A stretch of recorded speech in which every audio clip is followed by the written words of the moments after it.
Hola, buenas tardes. Es un gusto saludarlos y saber y ver que tienen el interés de conocer sobre este trastorno, es un trastorno, ¿verdad? Ese trastorno que pues ha afectado a muchos alumnos, a muchos niños, a muchos adultos y que no se ha reconocido. Entonces nos da muchísimo gusto recibir al maestro Carlos Vicente González García, gracias, porque él nos va a compartir toda la información y los conocimientos que tiene con relación a ese trastorno que se llama dislexia. Pero antes vamos a hablar un poquito de su formación académica.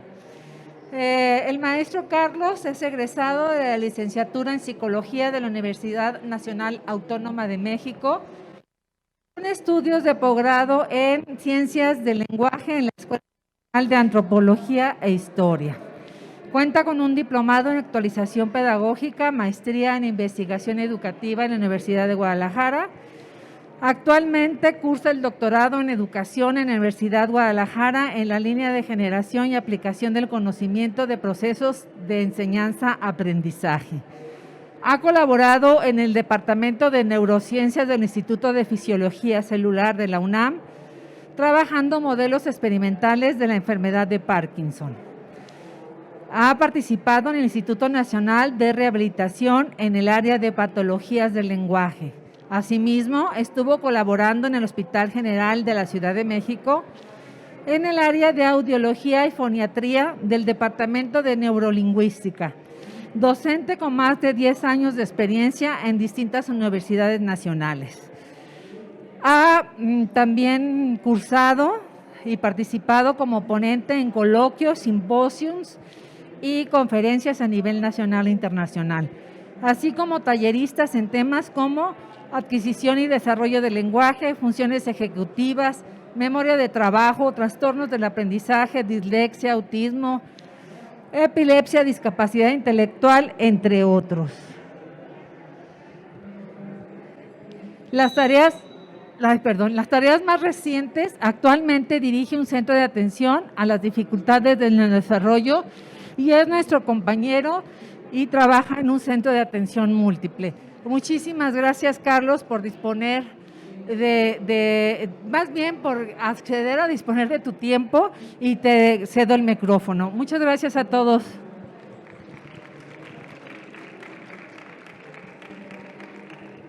Bueno, pues muchas gracias a todos por haber asistido. Veo que siguen entrando, entonces vamos a esperarnos un poquito.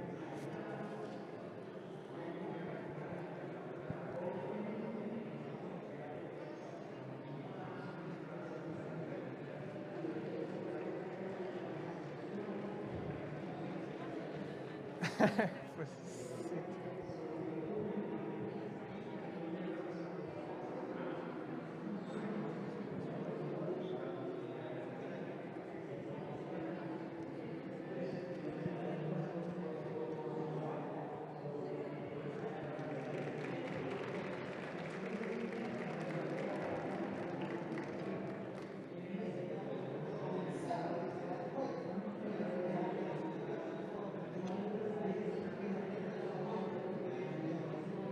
sí. Sí.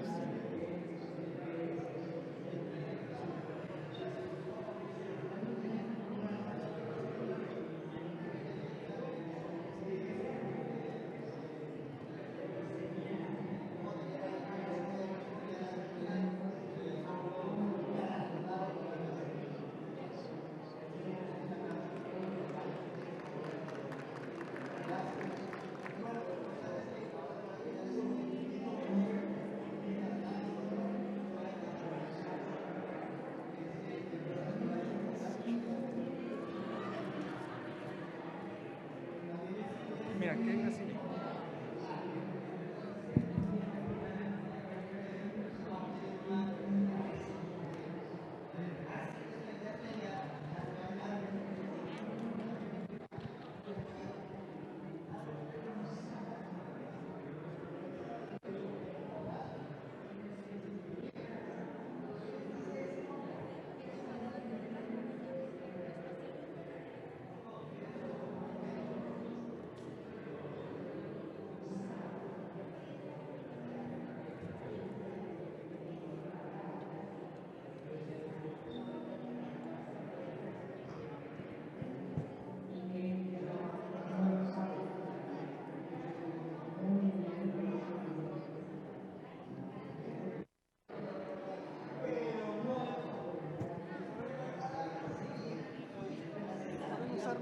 si quieres, pues yo voy a estar.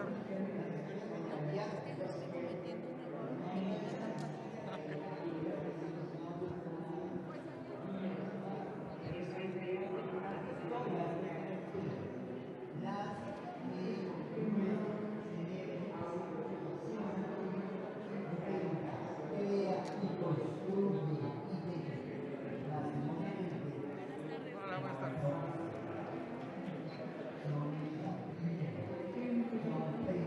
Adelante, adelante.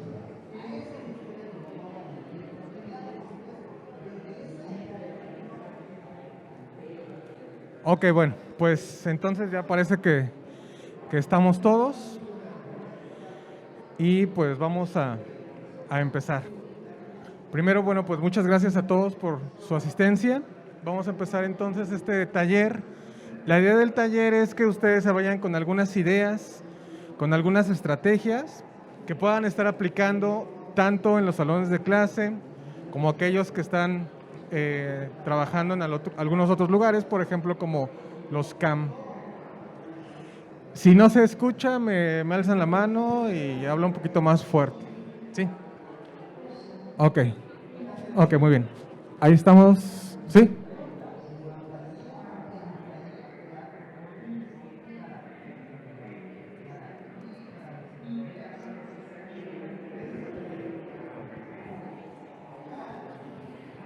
Bien, vamos entonces a empezar. Es el tema acerca de la dislexia y cómo podemos incluir a estos alumnos que están cursando con estas alteraciones, que de entrada vamos a decir, bueno, estas son alteraciones, se clasifica ya como un trastorno, lo que significa que prácticamente toda la vida van a cursar con este trastorno. Esto no significa que una persona con este trastorno, con esta dislexia, no significa que no va a terminar la primaria, no significa que no va a terminar la secundaria, la prepa, la universidad, porque se generan estrategias compensatorias y en gran medida estas estrategias van a depender de ustedes como docentes. Vamos. Bueno, los objetivos aquí están. Por un lado, vamos a introducir un poco de los conocimientos sobre la lectura.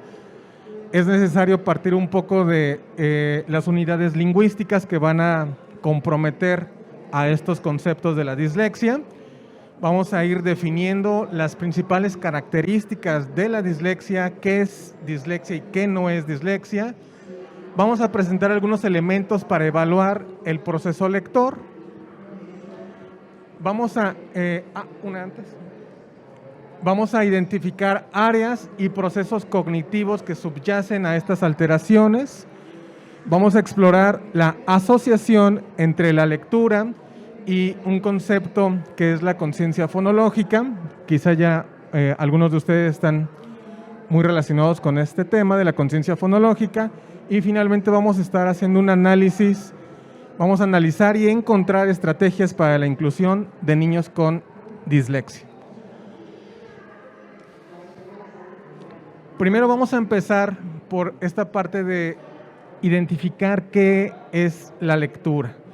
Leer no nada más es tener contacto con los signos, es interactuar, pero también es interaccionar. Son dos conceptos fundamentales que necesitamos irlos consolidando para identificar qué es la lectura. Entonces decimos que la lectura, que leer es interactuar e interaccionar con el material escrito que tiene significado. Estos son las palabras, más adelante se vuelven oraciones y estos se vuelven textos. ¿Qué significa? Bueno, pues que con estos textos se tienen que ir recuperando estos significados, se van a ir interpretando y con los procesos de apropiación cultural se van a negociar. ¿Qué significa negociar? Que el alumno, la persona que está en los procesos lectores está negociando estos significados porque las palabras, muchas de las palabras tienen significados amplios o polisémicos. Una palabra puede significar muchas cosas dependiendo el contexto. En ese sentido es que se negocian estos significados. Mediante la lectura vamos a aprender a corresponder las unidades del lenguaje. Algunos autores dicen que el lenguaje es lenguaje escrito y lenguaje hablado.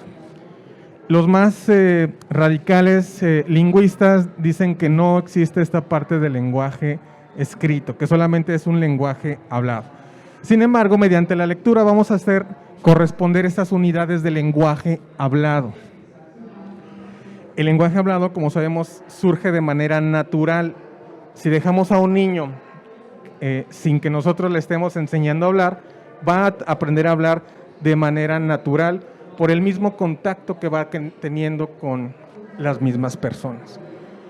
Esto significa que más o menos un niño, alrededor de la edad de 1 año, dice sus primeras palabras. Un mes más, un mes menos, pero ese es el promedio. En el caso de la escritura, no es así. En el caso de la lectura o lectoescritura, en este momento me voy a referir solamente a la lectura. Podríamos hacer un análisis a mayor profundidad y hay quienes dicen que es lectoescritura. Desde las corrientes lingüísticas se habla en general desde los procesos lectores, que incluyen los signos gráficos. Entonces vamos a hacer corresponder esas unidades del lenguaje oral con la escritura. Por lo tanto, decimos que aprender a leer es tomar conciencia de estas estructuras del lenguaje oral. Todo va a partir del lenguaje oral. Primero, las personas deben ser conscientes que existen palabras. Bonito, agradable, genial, etc. Esas son palabras. A nivel lingüístico eso se llaman lexemas. Más adelante debemos ser conscientes que después de la palabra una unidad más pequeña es la sílaba. Si juntamos sílabas, formamos palabras. Y más adelante tenemos que ir siendo conscientes que las sílabas están compuestas de unidades aún más pequeñas, que son los fonemas. Un fonema por sí mismo no tiene absolutamente ningún significado, pero al unir estos fonemas le vamos dando significado, sobre todo en la parte escrita. Entonces, cuando empezamos a leer, tenemos que ser conscientes que estas unidades representan algo, que nos dicen algo y que nos están generando una representación mental cada vez que estamos haciendo esta conversión del grafema, de la letra, al fonema. Por lo tanto, leer implica un proceso complejo. Quizá la mayoría de las que estamos aquí presentes pudieron aprender a leer sin ningún problema.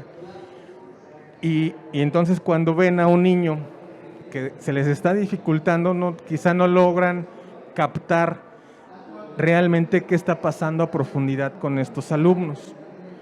Entonces, la lectura implicaría signos gráficos, esos signos gráficos los tenemos que estar interpretando, esas interpretaciones las tenemos que reinterpretar, codificar y decodificar. Entonces, es un ciclo pareciera inacabable.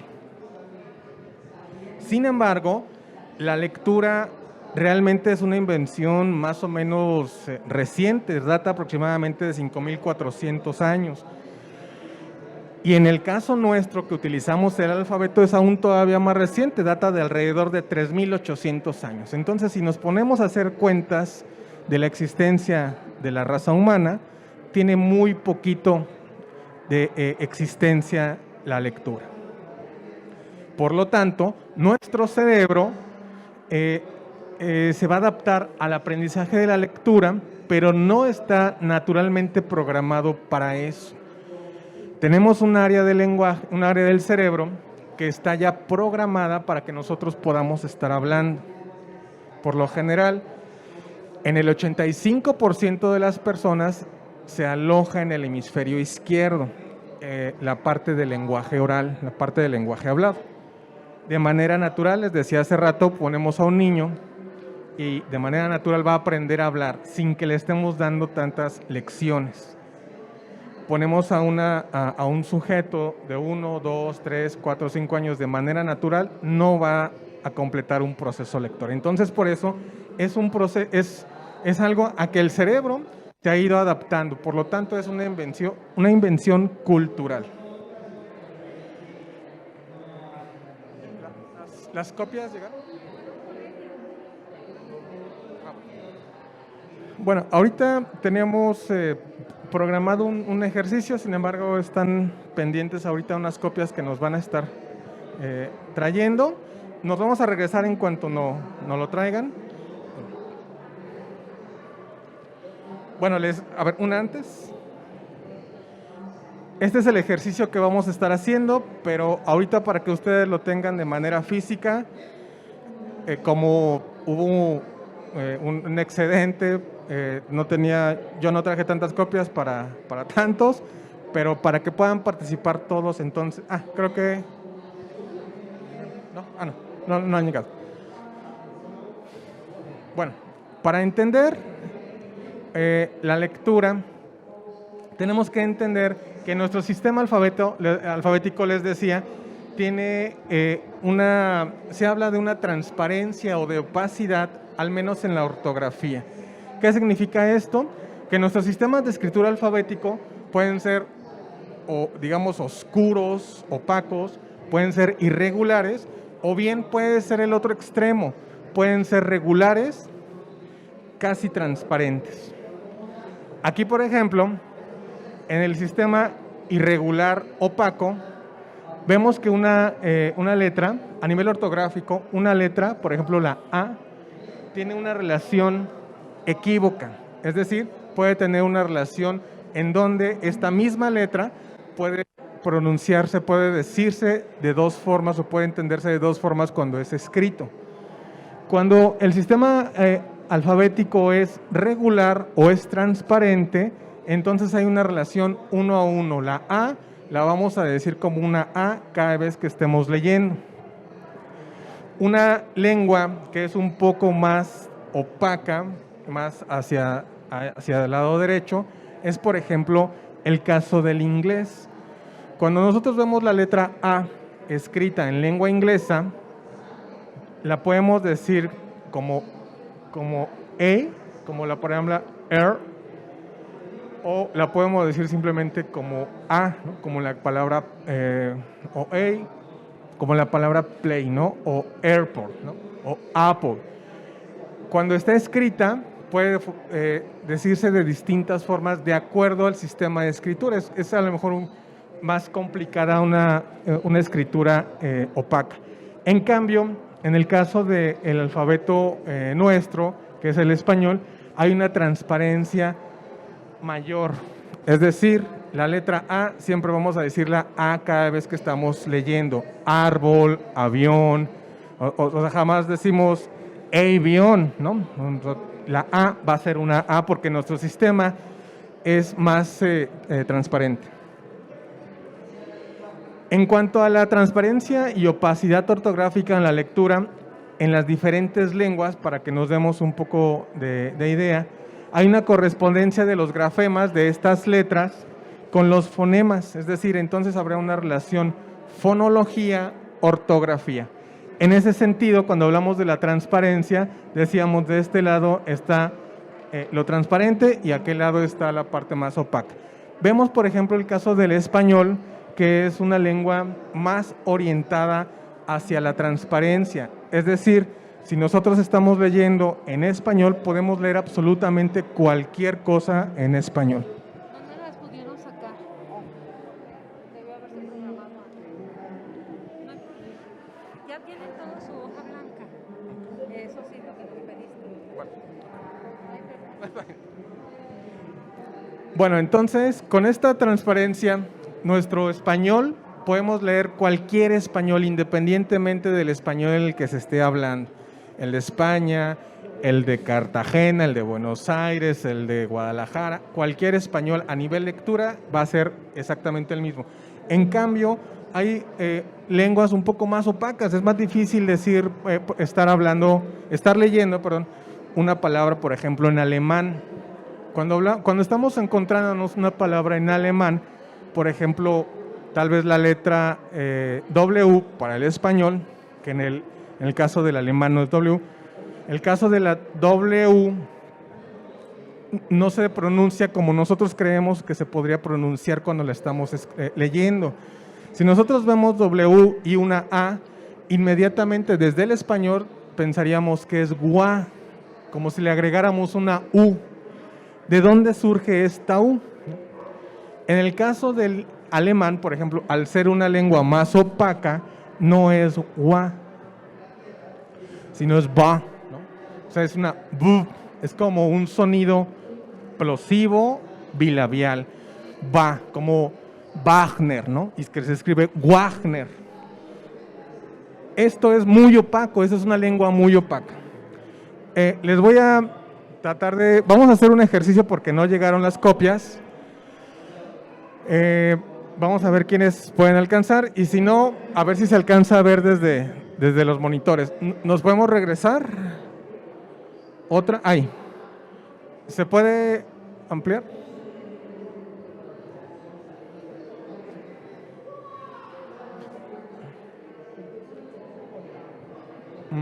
Bueno, vamos a ver si podemos hacer ejercicio.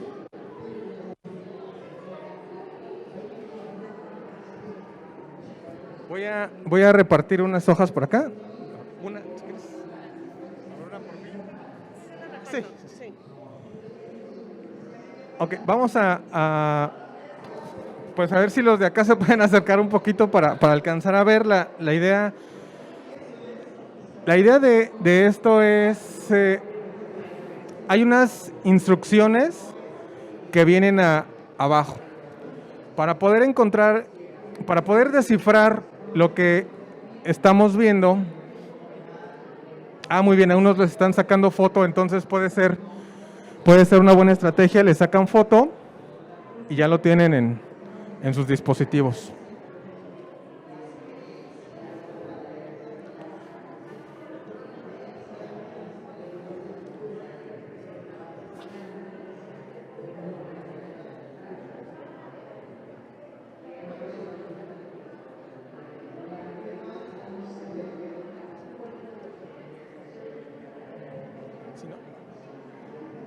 Si no, si quieres poder reiniciar todo.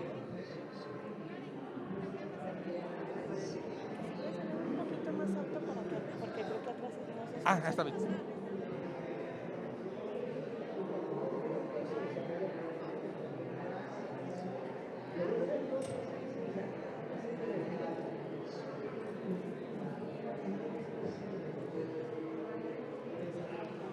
Bueno, ya todos tienen la foto en sus dispositivos.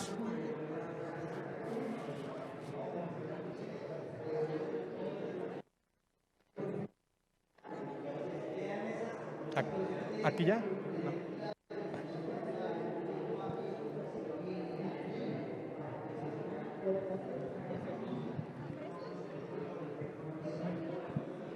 A ver, si quieres para cerrar. Sí, pero te voy a preguntar si la tienes aquí en la mano. Sí.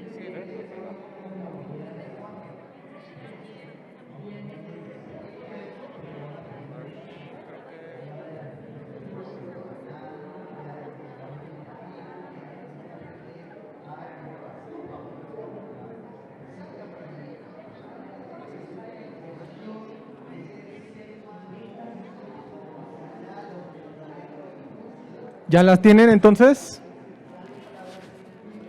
Bueno, si ya la tienen, hay que descifrar lo que el poema dice. Es un poema. Ya lo tienen por aquí.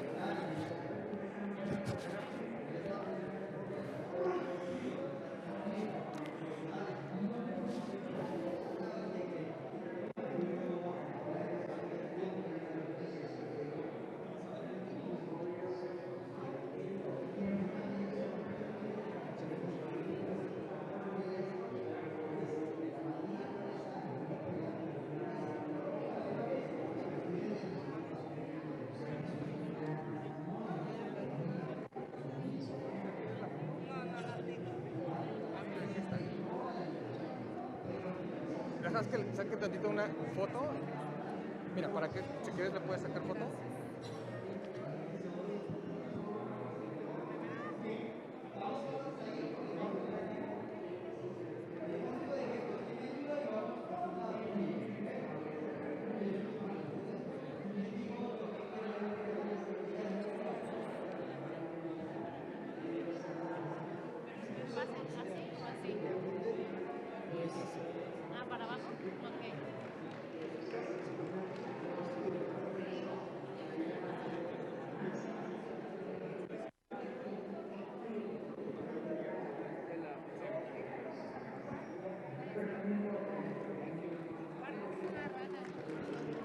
ejemplo, ¿no?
Bueno, otro minuto y ahorita vemos cómo nos fue.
Muy bien, vamos a dejarlo tantito ahí, ya después esa va a ser su tarea para casa. Bueno, miren, todo parte un poco de identificar primero las instrucciones. A verle, eso es un poquito... Ah, no, eso. Me dejan ver esto. Pero, miren, las instrucciones en la parte de abajo dice, instrucciones, leer el poema de acuerdo al alfabeto propuesto. Los sonidos representados por las grafías son siempre el primero de la palabra, excepto cuando se indique. ¿En dónde se está exceptuando? En la palabra, en la primera imagen. La primera imagen son aretes. Y ahí dice, el signo es un punto, y entre paréntesis dice, de ese vamos a agarrar el segundo sonido. No vamos a hablar de sílabas, no vamos a hablar de letras, estamos hablando de sonidos. En el caso de la imagen aretes, El segundo sonido de la palabra aretes, ¿cuál es? A ver. R. Bueno, es desde la lingüística, ese es un sonido que es una vibrante simple.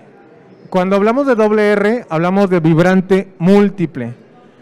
Y esa sí sería la R. Pero en el caso de la palabra aretes es R. Y entonces es una especie de, a nivel letra, sería una especie de R, pero no vibrante, sino simple. Pero no múltiple, sino simple. Y después había otra excepción. En el signo del reloj, dice ahí vamos a utilizar el último sonido de la palabra reloj. Y el último sonido es, que sería nuestra letra J. Algunos se fueron por las sílabas y le pusieron re o pa, ¿no? Por ejemplo, en la palabra hay un pato. El primer sonido de la palabra pato, ¿cuál es? La P o pu. La pu, pu. No es la pa ni es la p. El sonido es pu, pu, ¿no? Esto nos va a servir más adelante para identificar la importancia que tienen los sonidos. Bueno, ahora sí, eso ya se quedan ustedes alfabeto y a ver después si lo descifran, me mandan el poema por WhatsApp. Ok, más adelante. Ok. Ahora, con este ejercicio nos damos cuenta un poco lo que siente un niño con dislexia. Ustedes como docentes, al estar frente a un alumno con dislexia, de repente este alumno nos ve con cara de no sé qué hacer, no puedo leer a pesar de que me lo hayan enseñado en primero, segundo, tercero. Es más, tengo alumnos de cuarto o quinto que no comprenden todavía, no alcanzan a descifrar, o si descifran no comprenden, o si comprenden no descifran, y hay una combinación que ahorita ya haríamos bien. Con esto nos damos cuenta, es una especie de ponerse en el papel de los otros.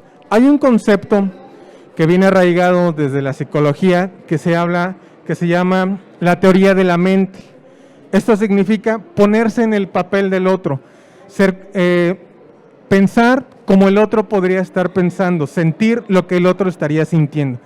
Ahorita con este ejercicio, en algún momento pudieron hasta sentir frustración porque no sabían si era una PA, si era una P, qué sonido. También hubo alguna confusión por las imágenes. Una de las imágenes era, para unos es un balón, para otros era una pelota. Aquí entonces tiene que ver con algo que se llama, es un concepto que viene desde la sociolingüística de un autor que se llama Pierre Bourdieu y habla del capital cultural. ¿Qué tanto vamos conociendo las palabras y qué tanto vamos apropiándonos de esas palabras para que nuestro léxico vaya aumentando? Conforme va aumentando, nuestro cerebro va a generar ese almacén de palabras en algo que se llama lexicón. El lexicón es ese diccionario mental que se va a ir acumulando a lo largo de los años y que solamente va a haber un desgaste por algún daño, por alguna infección, algún traumatismo, por algún tipo de demencia, etcétera. En general siempre vamos aumentando este repertorio, sin embargo, no siempre lo estamos utilizando. ¿Cuál es la influencia de la transparencia en el sistema ortográfico en el aprendizaje de la lectura? Aquí ustedes se dieron cuenta con este ejercicio que es complejísima. Estos signos que les puse son signos totalmente opacos, más que el alemán, ¿no? Creo que si los hubiera puesto en alemán, tal vez lo hubieran hecho mejor, porque aquí es complicadísimo, no estamos habituados, no hay esa habituación, el contacto directo con estos símbolos. Entonces, según la transparencia del sistema ortográfico, el grafema-fonema, en el uso preferente, hay un uso preferente de leer Y para eso, entonces, a partir de uso preferente, de cómo voy a estar leyendo preferentemente, es como voy a estar teniendo un aprendizaje tentativamente normal. Y ahí, ¿qué influye? Influye el concepto que ahorita iremos viendo de desarrollo de la conciencia fonológica, y esto se va generando también con el tiempo, porque es un desarrollo, es decir, un niño muy pequeño no tiene todavía esta noción, esta conciencia de los fonemas, de la fonología.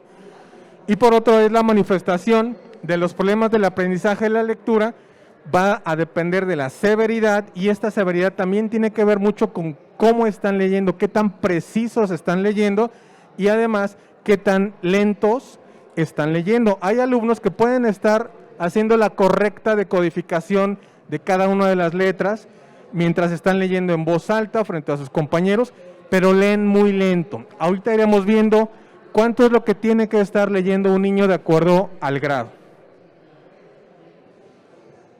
Esto es igual una especie de idea para que ustedes vean cómo está la relación grafema-fonema, al menos en el sistema ortográfico del español, a pesar de que es una escritura más transparente. Entonces, por ejemplo, lo que podemos ver son 5 niveles. De esos niveles, por ejemplo, los grafemas, los primeros grafemas, las primeras letras, la A, B, D, E, F, etcétera, estas que están ahí, hay una relación 1 a 1. Siempre, como les decía hace rato, la A va a ser una A, patada, árbol, avión, etcétera, etcétera. Pero hay otras también en nuestro español que tienen, que a pesar de que sean 2 grafemas o 2 letras juntas, siguen teniendo esta relación 1 a 1. La doble L siempre va a ser G, la doble R siempre va a ser R. Entonces decimos galleta, burro, siempre lo vamos a decir con esta relación 1 a 1. Pero hay otras que tienen una relación 1 a 2.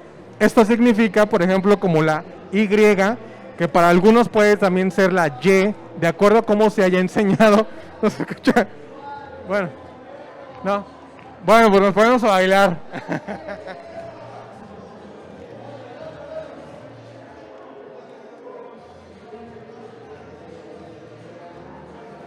Oh. Ni yo mismo me escucho. Bueno, y hay otras que tienen una relación también 1 a 2, como por ejemplo PS, como psicología, o GU, como guerra. Y además también hay letras de nuestro español, bueno, una letra que tiene una relación 1 a 3 mientras estamos leyendo. Entonces podemos decirlo como X, la texto, podemos decirlo como J, una especie de como de J, México, o una especie de S, Xochimilco, 1 a 3. Vean la complejidad, a pesar de que sea una lectura, una lengua ortográfica transparente, está teniendo un poco de complicación en algún momento. ¿Cómo le explicamos a un niño que cuando se encuentra la letra X, porque además constantemente utilizamos la palabra X en los textos, México, ¿cómo le decimos que ahí dice México y se dice J, y cómo otras veces le decimos que es con S el sonido? Eso es muy complicado decirle a alguien en qué momento tienes que decirle X y en qué momento tiene... y además, la letra no tiene nada que ver con cómo la estamos leyendo. La letra es X y en ningún momento es te exto, me exico, exochimil, etcétera. No hay una relación tampoco. Es muy arbitrario esta relación 1 a 3. Sin embargo, entonces nos vamos a preguntar, bueno, pero ¿para qué vamos a leer? Un niño se estaría preguntando, bueno, pero ¿para qué leo? El fin último de la lectura finalmente va a ser la comprensión. Y dentro de la lectura hay dos grandes niveles. El bajo nivel o el alto nivel. Cuando estamos hablando de bajo nivel, estamos hablando de la codificación. La codificación son estos mecanismos básicos de la lectura que permiten la identificación de palabras. B, A, O. Ahí estoy codificando. Y ahí estoy estableciendo una relación entre el grafema y lo que estoy diciendo a nivel oral. Y el nivel superior es el alto nivel. Ahí ya implica la comprensión. Podemos estar decodificando y no podemos cometer ningún error, pero estamos leyendo, estamos comprendiendo eso que estamos leyendo. Algunas veces quizá les ha pasado que ustedes están leyendo un libro y cuando menos se dan cuenta, te tienen que regresar porque se perdieron, ¿no? A ver, ¿qué me estaba diciendo? Y me tengo que regresar, y a veces hasta 2 hojas me tengo que regresar, ¿no?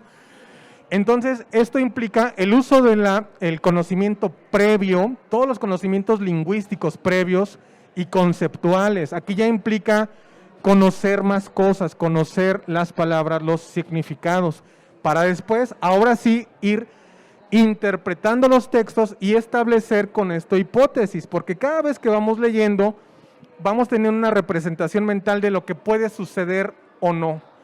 Si estamos leyendo, por ejemplo, una novela, nos va diciendo el autor, nos va guiando, nos va llevando qué podría estar pasando. Aunque no hayamos terminado la lectura, nos estamos dando una idea de lo que puede pasar. Por lo tanto, podemos, a nivel, en este alto nivel, podemos ya reconocer las ideas principales, qué me decía el autor, por qué lo hizo, de quién estábamos hablando. Podemos estar ya estableciendo relación entre párrafos. El párrafo 1 se relaciona con este párrafo porque dijo tal idea, y etcétera, etcétera. Entonces, estos son los 2 grandes niveles de la lectura. Ahora, ¿qué pasa con la lectura en la escuela? ¿Qué está sucediendo con aquellos niños que no están logrando leer? Bueno, al inicio de la actividad escolar, leer es un objetivo en sí mismo. El alumno lee simplemente para aprender a leer, no sabe por qué está leyendo. O sea, le preguntamos a un niño que está empezando este proceso lector, y él no va a decir, bueno, pues yo quiero comprender lo que estoy leyendo. Jamás lo diría un niño. Simplemente lee por leer. Después, ya el alumno lee para otros fines. Ya puede hacer resúmenes, ya puede buscar información de las nubes, de las estrellas, de los dinosaurios, de los carros, de los intereses que estén motivando a la lectura. Porque esto es uno también de los elementos principales, la motivación.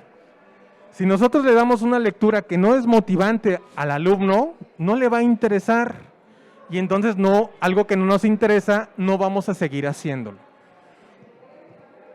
Por lo tanto, entonces decimos que enseñar a leer a un niño consiste en ayudarlo a elaborar una especie de procesador de palabras escritas automatizado, pero también enseñarle a encontrar las claves que le permitan la comprensión de textos y a buscar información en función de sus necesidades. Para eso enseñamos a leer a un niño. Pero, ¿y qué caminos tiene la lectura? ¿Hacia dónde se va? ¿Cómo es que aprendemos estos procesos lectores?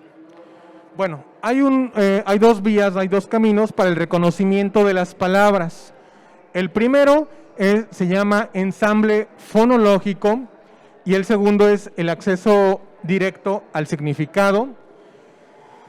En este ensamble fonológico lo que vamos a hacer es analizar los sonidos de las palabras en unidades pequeñas. Es decir, en el caso de la primera palabra dice electroencefalografista. Si yo nunca había visto esta palabra, si nunca la había escuchado, entonces a lo mejor lo que voy a hacer es electroencefalografista. Y no me equivoqué, porque estoy haciendo una decodificación, estoy haciendo un ensamble fonológico, sonido por sonido. En cambio, en la otra, que es el acceso directo, ahí no tengo que hacer ya ninguna búsqueda.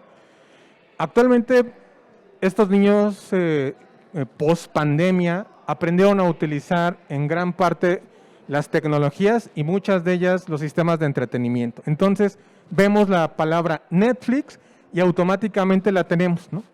Es más, niños hasta de 4 años que probablemente ni siquiera tengan contacto directo inmediatamente con una enseñanza formal, ya están identificando esta palabra Netflix, ¿no? Porque la lectura empieza antes de que vayan a la escuela. La lectura empieza desde que están teniendo contacto con un mundo alfabetizado. Veamos a nuestro alrededor, hay letras por donde sea. Veo que a este evento asistieron algunos niños pequeños, y esos niños están viendo letras por todos lados. En sus casas pueden tener libros, y si no hay libros, hay películas que están viendo en la tele. En todos lados hay letras. Entonces, por eso, esta palabra Netflix, un niño de 4 o 5 años, que no se le esté enseñando formalmente la lectura, me dice, ahí dice Netflix, porque ya lo identifica. Y más si le pongo a lo mejor el color rojo y negro que corresponde a la palabra, al concepto Netflix, ¿no? Esa es el acceso directo. Aquí se analiza la palabra como una unidad entera, global. De ahí que existen los métodos, el método global de la lectura, o también hay algunos otros métodos como el método troncoso, que habla de un acceso directo, rápido de la palabra general. Hay distintos modelos de cómo se procesa la lectura. La idea no es ahorita mostrar todos, vamos a solamente enfocarnos en uno que es el modelo de la doble ruta. Aquí, la idea de este modelo es que surge o inicia con un análisis visual. Yo veo la palabra, después hay una forma de la palabra, está hacia la izquierda, hacia la derecha, está para arriba. Después empieza un análisis por sonido o bien un análisis global. Cualquiera de las dos rutas que decíamos hace rato, cuando es la palabra electroencefalografista, entonces sería sonido por sonido si nunca he visto esa palabra. Y si ya la conozco, entonces se hace un análisis global, y ambos, ya sea por la ruta léxica, que es la palabra completa, o por la ruta subléxica, ambos llegamos al significado. A esto de análisis por sonido o letra por letra, también en la literatura lo van a encontrar como vía subléxica, como ensamble fonológico, como ruta indirecta, lectura segmental o lectura fonológica. Son sinónimos. Y por otro lado, el análisis directo lo podemos encontrar como la vía lexical, la ruta directa, la lectura global o el análisis global. Son también sinónimos. Ahora, ¿qué pasa cuando un niño no logra acceder a la lectura por alguna de estas dos vías que mencionábamos, la léxica o la subléxica, o el ensamble fonológico o la ruta directa? Bueno, es ahí ahora sí ya cuando llegamos a este concepto de la dislexia. La dislexia la vamos a definir como un trastorno específico de aprendizaje de origen neurobiológico caracterizado por dificultades en la precisión, en la fluidez y en el reconocimiento de palabras, por ortografía y habilidades de decodificación pobres. Estas dificultades típicamente resultan de un déficit de los componentes fonológicos, o sea, de los sonidos del lenguaje, que no es esperado en relación con otras actividades cognitivas y a la instrucción efectiva de la escuela. ¿Qué significa? Que el alumno no tiene otras dificultades, puede ser muy bueno para las matemáticas, puede ser muy bueno incluso hasta escribiendo, puede ser bueno en las habilidades sociales, en el deporte, en muchas otras cosas puede ser muy bueno, pero en la lectura algo está fallando. Esta dislexia trae como consecuencias secundarias problemas en la comprensión de la lectura, reducción de experiencias de lectura que pueden impedir el crecimiento del vocabulario y del conocimiento. Entonces vamos viendo que este trastorno va limitando cada vez más el aumento de vocabulario, la comprensión, el conocimiento, y desde que se está presentando el contacto con las letras, los niños empiezan a tener estos conflictos. Como decía inicialmente, la dislexia no es algo que se quite, es un trastorno, y este trastorno la persona que lo tiene va a cursarlo toda la vida.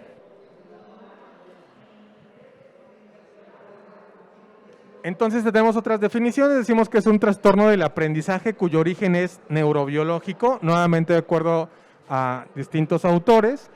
Tiene factores genéticos, es decir, los padres pueden ser disléxicos, alguno o los dos, no necesariamente. pero sí tiene factores genéticos. Y dentro de lo que se sabe es que hay algunas alteraciones corticales, son teorías, que hay alteraciones corticales microscópicas y una dislaminación de las capas corticales a nivel cerebral. Es decir, tiene algunas alteraciones el cerebro de una persona disléxica. Tiene alteraciones estructurales en el lóbulo temporal con reducción, más reducido en la asimetría que caracteriza a un cerebro normal. Y estas alteraciones corticales reducen la conectividad córtico-cortical. En esto, bueno, no me voy a meter mucho, pero la idea general es que comprendamos que el cerebro de la persona disléxica es diferente. Está procesando la información de manera diferente. Este es un trastorno del neurodesarrollo y se manifiesta durante los primeros años escolares, es decir, primero, segundo, tercero, primaria menor. En estos primeros grados es cuando se va a estar manifestando. Y se va a caracterizar por decodificación de palabras incorrectas. Hay una inexactitud cada vez que el niño está tratando de leer. Su velocidad lectora es pobre, es limitada, es reducida, es baja y hay problemas en la comprensión.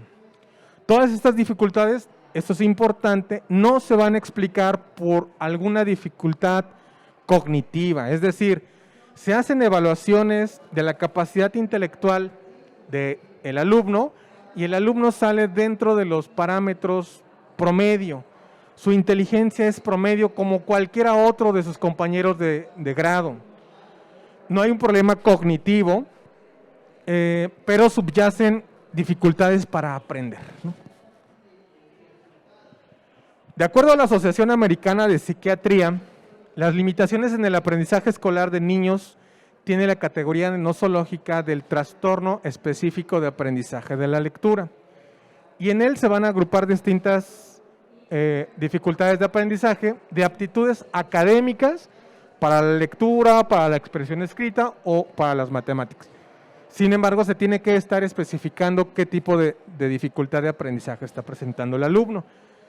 Para otro manual, que es el manual DSM, nos dice, bueno, para que haya dislexia se tienen que presentar estos síntomas, al menos una persistencia de los síntomas durante por lo menos los últimos 6 meses.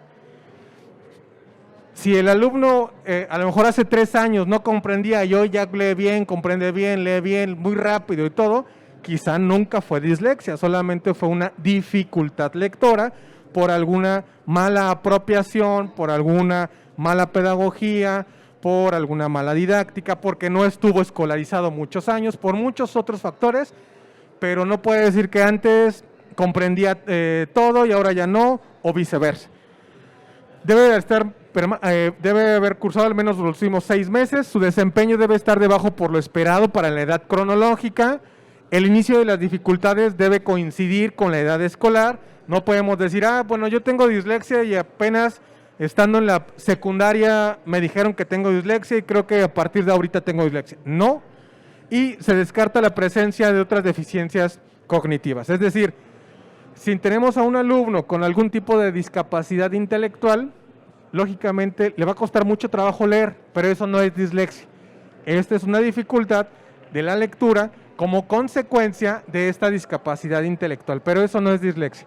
Una dislexia es cuando el alumno tiene una inteligencia promedio, no tiene ninguna otra dificultad, no tiene ningún otro daño, no presenta nada, ha estado escolarizado, ha tenido buen contacto con una didáctica, con una evaluación, con una plan, todo a nivel pedagógico está bien, pero no logra desarrollar los procesos lectores.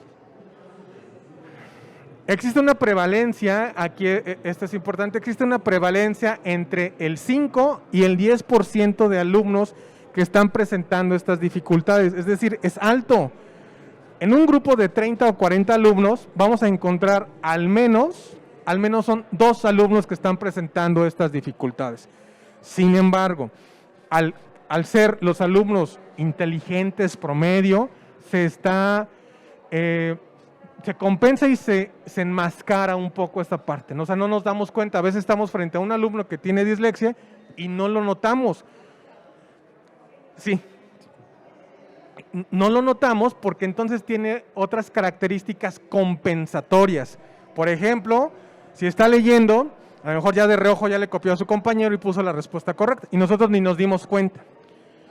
O nos hace preguntas, maestro, a ver, ¿de qué se trata? Y nos envuelve de manera tal que ni nos estamos dando cuenta. Más bien decimos, ese alumno es flojo, ese alumno no quiere hacer la tarea. Y normalmente están catalogados así, como niños flojos, porque se refiere, no quieren leer, pero sí quieren jugar. No quieren leer, pero sí quieren copiar. Bueno, está compensando algunas cosas, ¿no? Y es también importante que la prevalencia es mayor en niños que en niñas.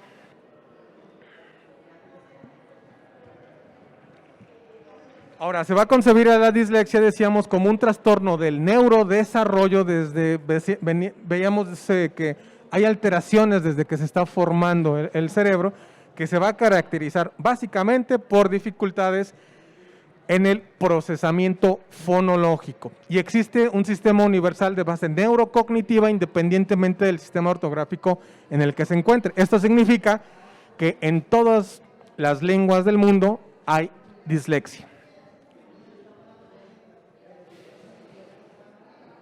Hay que considerar para esta dislexia algo importante, que es la fluidez y la velocidad.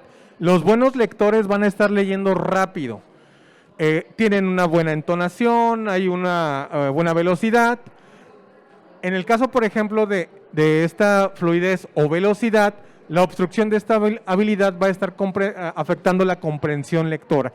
Es decir, si yo estoy leyendo un poco lento, quizá ya me estoy perdiendo de lo demás, porque entonces ya no recuperé el significado previo y ahí es donde me estoy perdiendo. Estoy decodificando, pero como estoy leyendo lento, ya me perdí en la idea general.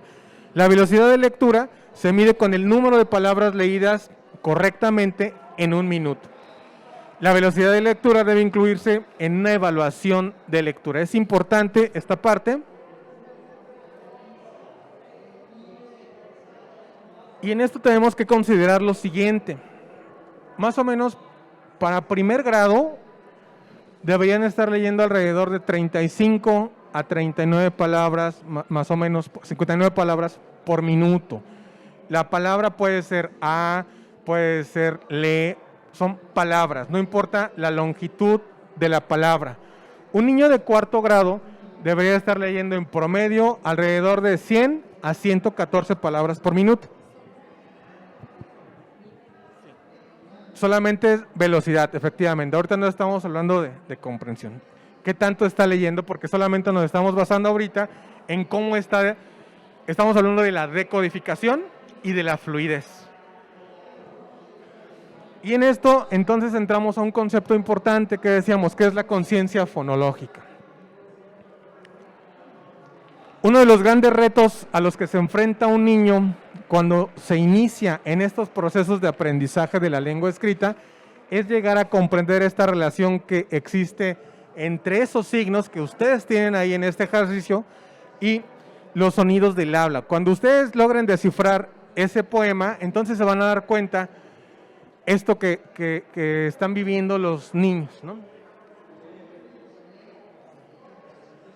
Y este logro va a requerir del desarrollo de las habilidades fonológicas. Hago mucho énfasis en esto, en las habilidades fonológicas, puesto que estas son las que van a facilitar la reflexión y la capacidad de estar manipulando subunidades, es decir, unidades más pequeñas de las palabras del lenguaje hablado, como son las sílabas, las unidades intrasilábicas y los fonemas, estas unidades subléxicas. Y son precisamente estas habilidades las que van a permitir al niño comprender la relación entre el lenguaje oral y el lenguaje escrito. Por lo tanto, entonces decimos que la conciencia fonológica es la capacidad para analizar y segmentar los componentes del habla. es una habilidad metacognitiva que encontramos en niños enfrentados a cualquier sistema de escritura que se ha revelado y es un fuerte predictor relacionado con la adquisición de la lectura. Esta habilidad para identificar, segmentar o combinar de forma intencional las unidades subléxicas de las palabras. Pero hay distintos niveles también de conciencia fonológica. Estamos hablando primero de la conciencia léxica. La conciencia léxica es esta capacidad, esta habilidad para identificar palabras que van a componer las frases. Por eso hace unos momentos les decía que desde la lingüística la palabra es concebida como un lexema. Por eso hablamos de conciencia léxica, la conciencia de palabras. ¿Cuántas palabras tiene una oración? Por ejemplo, ¿cuántas palabras tiene una oración? Son 5 palabras, son solamente palabras. Después hablamos de la conciencia silábica, habilidad para segmentar y manipular los componentes de las palabras. ¿Cuántas sílabas tiene la palabra escuela? Entonces ya estamos hablando de la conciencia de las sílabas. La palabra mesa, ¿cuántas sílabas tiene? Después llegamos a otro nivel que es la conciencia intrasilábica. Aquí se va complejizando. Es habilidad para segmentar y manipular el ataque, es decir, la consonante antes de la vocal, y la rima, es decir, la vocal y las consonantes que le siguen a las sílabas. El ejemplo es, si le quitamos la p a la palabra pato, ¿qué dice? Ato. Ato, ¿no? Estas lo hicimos de todo a manera mental. En ningún momento lo estamos escribiendo. Estos elementos el niño lo debe tener previo antes de empezar a estar haciendo estas lecturas. Y después tenemos un nivel más complejo, que es la conciencia fonémica. Aquí es la habilidad para segmentar y manipular las unidades más pequeñas del habla, es decir, los fonemas.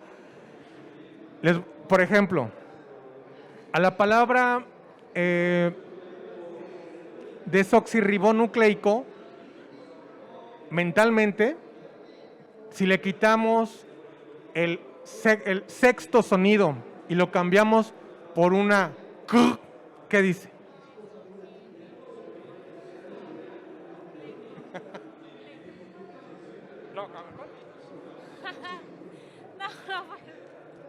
¿Alguien ya la tiene?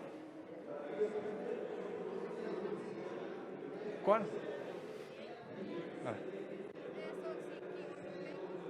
¿Sí? Sí.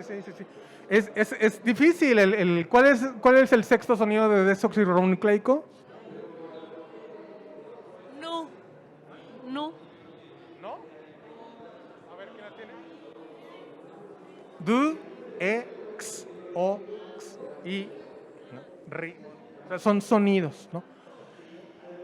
Esto es complejo, es muy difícil, pero lo tenemos que hacer mentalmente. A ustedes obviamente les puse esta palabra más difícil, ¿no? A un niño no vamos a empezar con esas palabras. Por ejemplo, a un niño le decimos, te voy a decir una serie de sonidos y me dices qué dice. Pu, a, p, a. ¿No? Pata. S, a.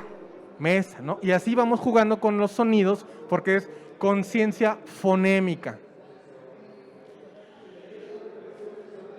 Aquí hay unos ejercicios para la conciencia léxica. Aquí es identificar el número de palabras en una oración. Pedro vino ayer por la noche. ¿Cuántas palabras son? 6. Identificar los tipos de palabras, si son verbos, si son, los que tienen acciones, si son sustantivos, etc. Agregar y eliminar palabras en la oración. Juan vino ayer por la noche. Le quitamos la tercera palabra. ¿Qué oración dice? Juan vino por la noche. Exactamente, ayer. Así vamos jugando con los sonidos a nivel de palabras, vamos quitándole palabras y estas actividades van a estar promoviendo el uso de la conciencia léxica. Es lo primero que tenemos que trabajar. Algunas veces cuando se habla de la conciencia fonológica, inmediatamente empiezan a hacer ejercicios que tienen que ver con la modificación de sílabas, pero no. Primero debemos partir de la conciencia léxica. Después, aquí hay otro, también es otro ejercicio que se llama el tambor de las sílabas. Esta actividad de canto consiste en que el docente usa un tambor para marcar el ritmo de las palabras. Para ello se debe escoger una canción que sea de preferencia para los niños y a medida que los niños junto con el docente vayan cantando las partes de la canción, se debe ir marcando una palabra por su sílaba. Pato, caballo, caballo. Y vamos jugando con las sílabas, pero marcándolas de manera que los niños lo puedan estar representando. A nivel silábico, decíamos primero es lexema, después sílaba. A nivel silábico, podemos jugar segmentando las palabras en sílabas, podemos contar los segmentos en varias palabras, podemos identificar la sílaba inicial, la sílaba media, la sílaba final, la tercera sílaba, podemos agregar o quitar. Por ejemplo, le decimos al niño, en la palabra ballena, primero identifica cuántas sílabas tiene, cuántos pedazos por cuántos pedacitos está conformada la palabra. Ballena, 3. Ok, ahora mentalmente quítale la primera sílaba a ballena. Le tenemos que quitar ba, entonces tenemos llena y se forma una nueva palabra. Algunas veces la podemos formar y otras no. Aquí ya va a depender un poco de la creatividad que ustedes vayan buscando para identificar palabras, quitarle una sílaba y se forme una nueva. Sigue otro nivel. Como ejercicio decíamos, el nivel intrasilábico. Aquí lo que podemos hacer es identificar la sílaba del medio. En la palabra caballo, ¿cuál es la sílaba del medio?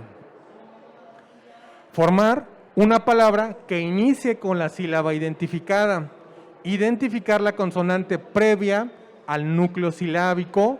Identificar palabras que inicien igual que otra. Por ejemplo, aquí la palabra es queso. La primera sílaba es, ¿cuál? ¿Qué? ¿Alguna de estas sería?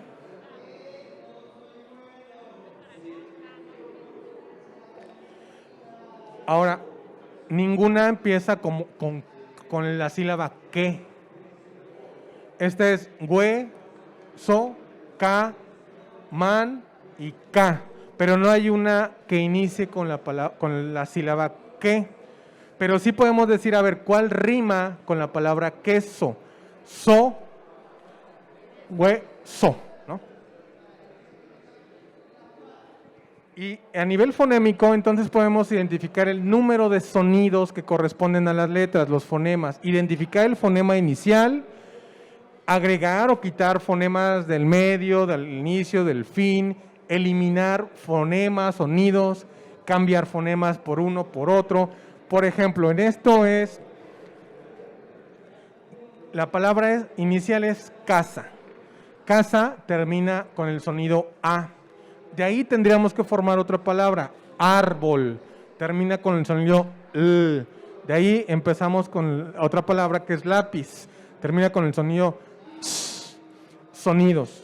Esto podemos entonces seguirle y podemos poner, si nos queremos ver ortográficamente, podemos decir zanahoria. Si no, solamente con el sonido diría sopa.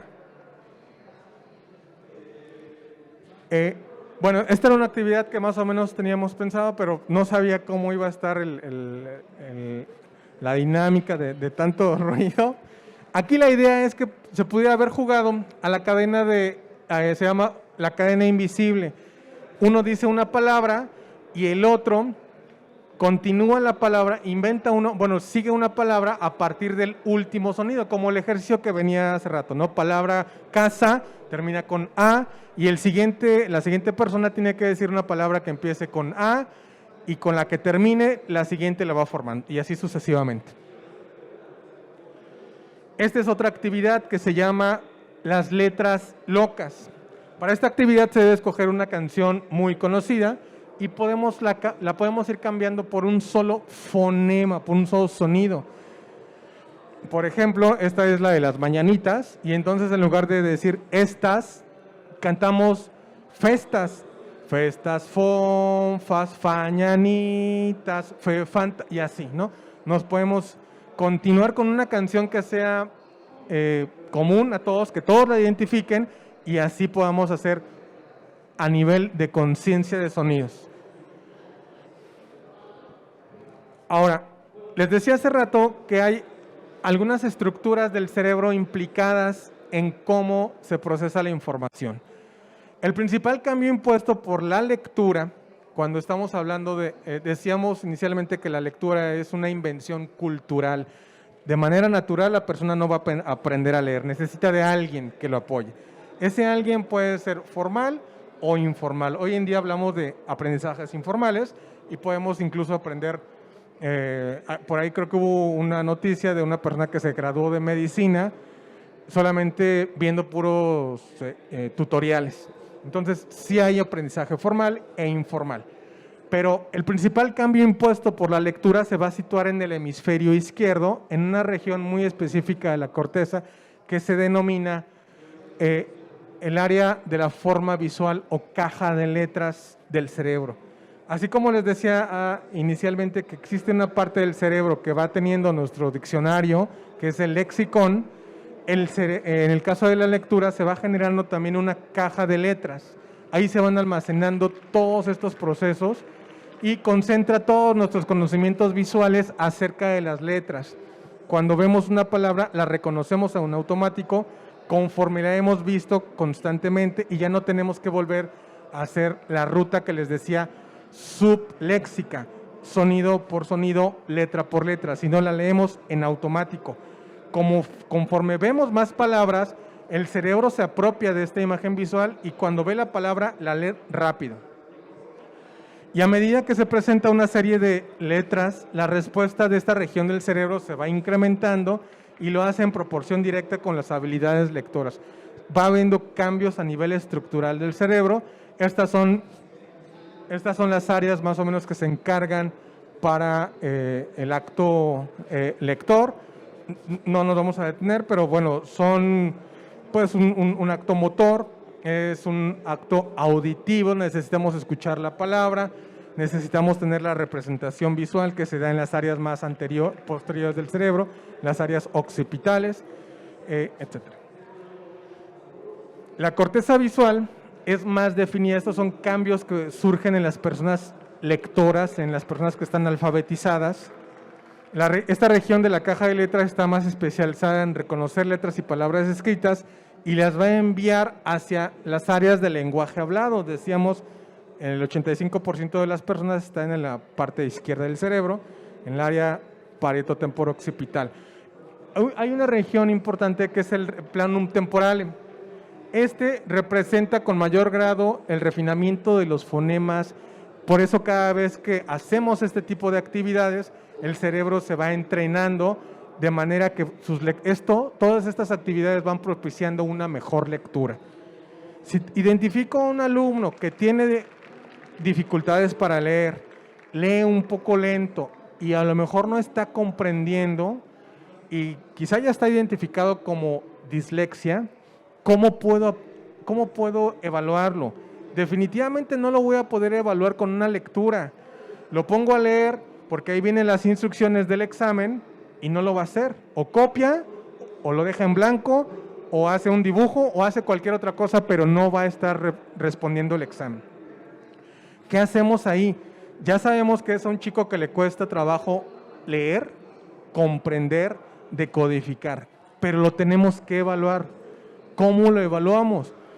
Estrategias para poder evaluar a un niño así no es la lectura. Definitivamente no le podemos dar un examen y que él lo lea, pero sí le podemos leer las instrucciones porque puede comprender, no lo que está leyendo, pero sí lo que le podemos decir de manera oral.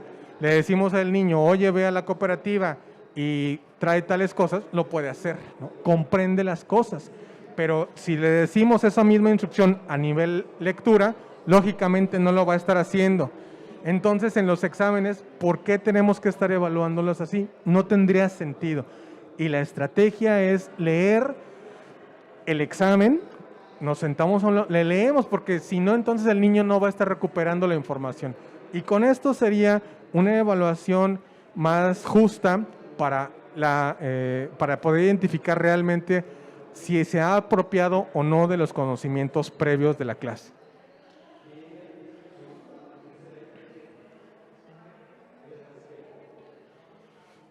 Y bueno, pues vamos a ver algún tipo de reflexiones finales. Estas reflexiones tienen que ver con que nos quedemos con la idea de que un niño con dislexia tiene algo en el cerebro. No es flojo, no es rebelde, no es un niño que me quiere llevar la contraria. Es un niño que probablemente sí es ya rebelde, probablemente sí ya es flojo y probablemente sí ya ha pasado todo lo demás, pero porque ha pasado por distintos grados que lo han llevado como consecuencia a eso. Si tenemos un niño de 6º grado, imagínense, ya pasaron 6 años y le ponemos a hacer un examen, no lo va a querer hacer, a lo mejor todo el tiempo va a estar parándose, todo el tiempo va a estar distrayendo, porque el 80% de nuestras actividades son lectura. Las matemáticas son la lectura, tiene que leer el problema para poder resolverlo y además no solamente decodificarlo, entenderlo y después resolverlo.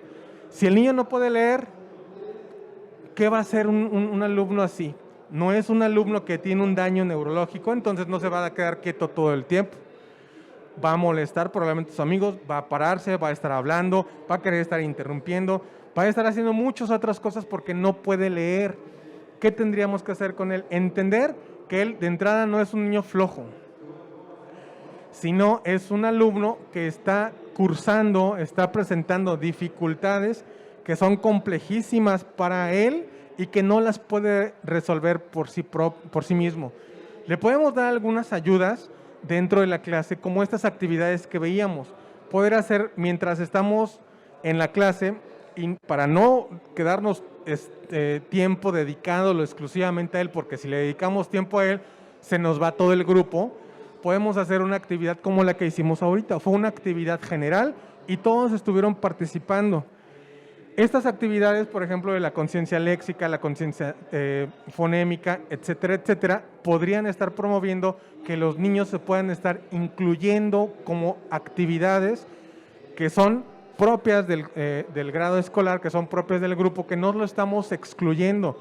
Estamos haciendo actividades que le permiten a él poder resolverlo, aunque le va a costar trabajo, se va a estar esforzando. Pero si lo empezamos a clasificar, a catalogar o a etiquetar como el niño flojo, el niño que no sabe, o peor aún, el niño burro, pues entonces tendríamos otras dificultades ya más serias. El niño ya no va a querer ir, el niño no le va a estar interesando, el niño no va a estar motivado y empieza esta deserción a nivel escolar o este abandono a nivel escolar. Y pues esto sería todo de mi parte. Si hay algunas preguntas o...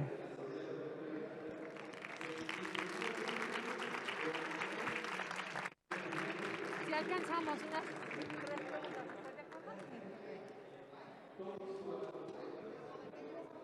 Gracias. Una pregunta, ¿en preescolar también se puede empezar a detectar la dislexia o hasta la primaria? Bueno, esta es una muy buena pregunta porque hablamos de precursores de la lectura, lo que va antes de la lectura. Antes de que el niño empiece a leer, todo debe ser juego, todo debe ser mental y todo no tiene que empezar a partir del material escrito. A pesar de que tiene contacto con material escrito, porque ya aparecen nombres, aparecen letreros, el niño ya está alfabetizado. Todos los niños ya están alfabetizados o prealfabetizados y eso se llama alfabetización temprana. Un niño de preescolar no podríamos todavía detectar la dislexia como tal porque todavía no hay un proceso formal de enseñanza. Hay un desarrollo todavía del proceso lector. Se puede detectar más o menos alrededor del 2º grado, detectar, y ya lo puedes diagnosticar ya propiamente en tercero de primaria. Antes todavía puede haber algunos indicios que nos puedan dar un diagnóstico incorrecto y la etiqueta incorrecta.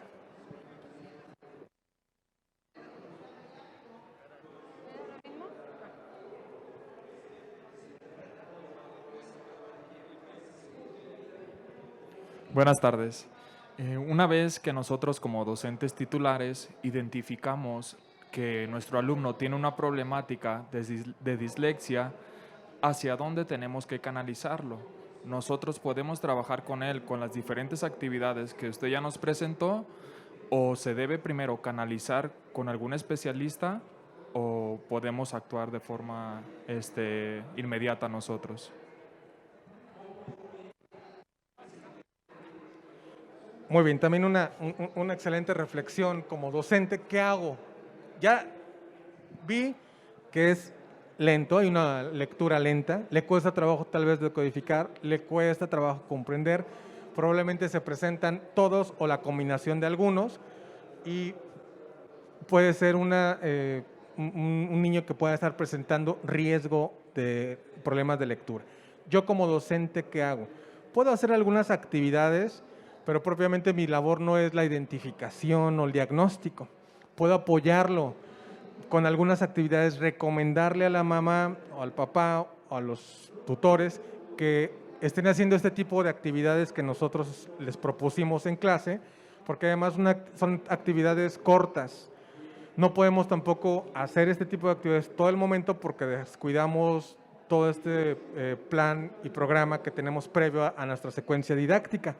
Pero podemos incluir alguna actividad de manera que estemos hablando de esta inclusión educativa y al alumno se le estén dando esas actividades.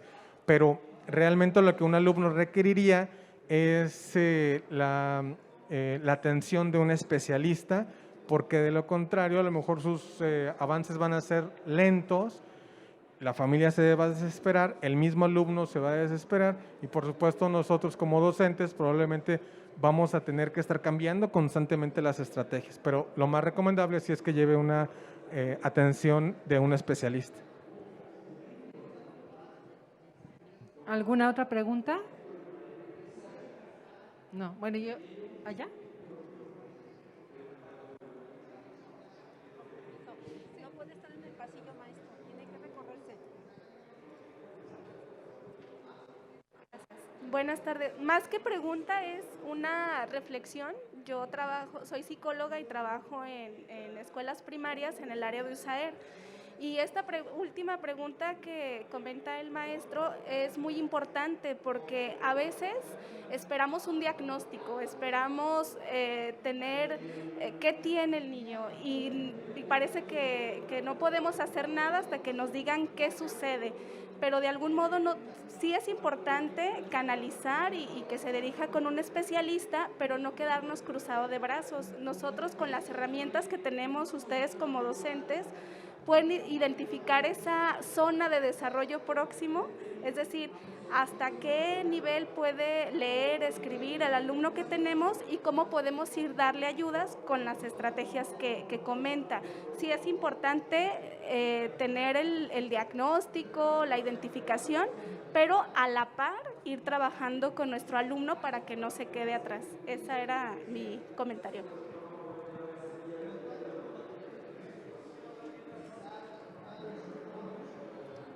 No sé si quieren hacer ya alguna pregunta o reflexión o ya.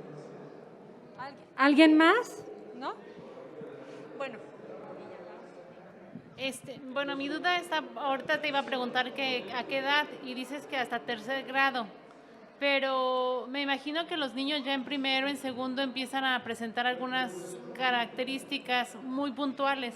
A mí me interesaría saber eso porque, por ejemplo, cuando mis alumnos me escriben el 3 al revés, o sea, cambian el 6, el 9, la D, la P, todo eso, ¿qué puedo hacer? O sea, son algunos indicios a veces cuando es muy marcado, muy marcado, muy marcado y continúa a lo mejor hasta el segundo grado. Entonces, antes, cuando identificas eso, ¿qué puedes hacer? Bueno, esa parte también es muy importante porque cuando un niño a lo mejor en lugar de escribir la S viéndola hacia la derecha, la escribe como si fuera un 2. Anteriormente, cuando estaban haciendo los alumnos una rotación de las grafías, automáticamente se pensaba que esto era dislexia.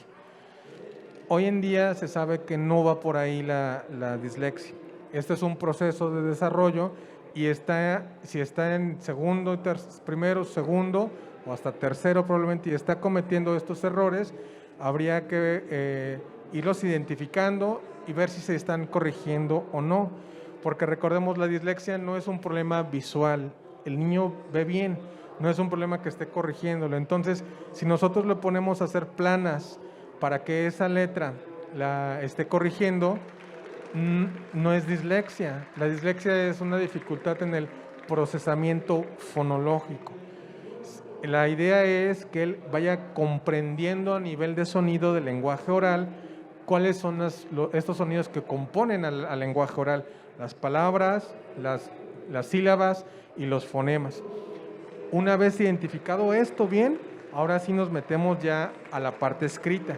Si lo hacemos al revés, entonces estaríamos adelantándonos a pasos que probablemente no va por ahí la estrategia. Ok, bueno, pues con esto cerramos y le damos un reconocimiento al maestro Carlos de parte de la Secretaría de Educación y del Comité Organizador de Recrea Academy por haber participado en este taller y agradecerle su disposición al mismo. Y bueno, le entrego la constancia y un pequeño detalle, ¿sí? Y a todos ustedes les agradezco que tengan ese interés porque es muy importante para nuestros niños. Nosotros somos de educación especial, los que organizamos este workshop, y sabemos que hay muchos niños mal identificados y pues que la intención de esto precisamente es que ustedes tengan elementos y herramientas para trabajar con ellos, estén o no diagnosticados. ¿Qué mejor sería pues hacer este diagnóstico y canalizarlo a un especialista? Pero habrá muchos que no puedan ser diagnosticados o tener un especialista. Entonces, la responsabilidad es de nosotros y nosotros tenemos que desarrollar estrategias para apoyar a estos niños. Muchísimas gracias, que les vaya bien.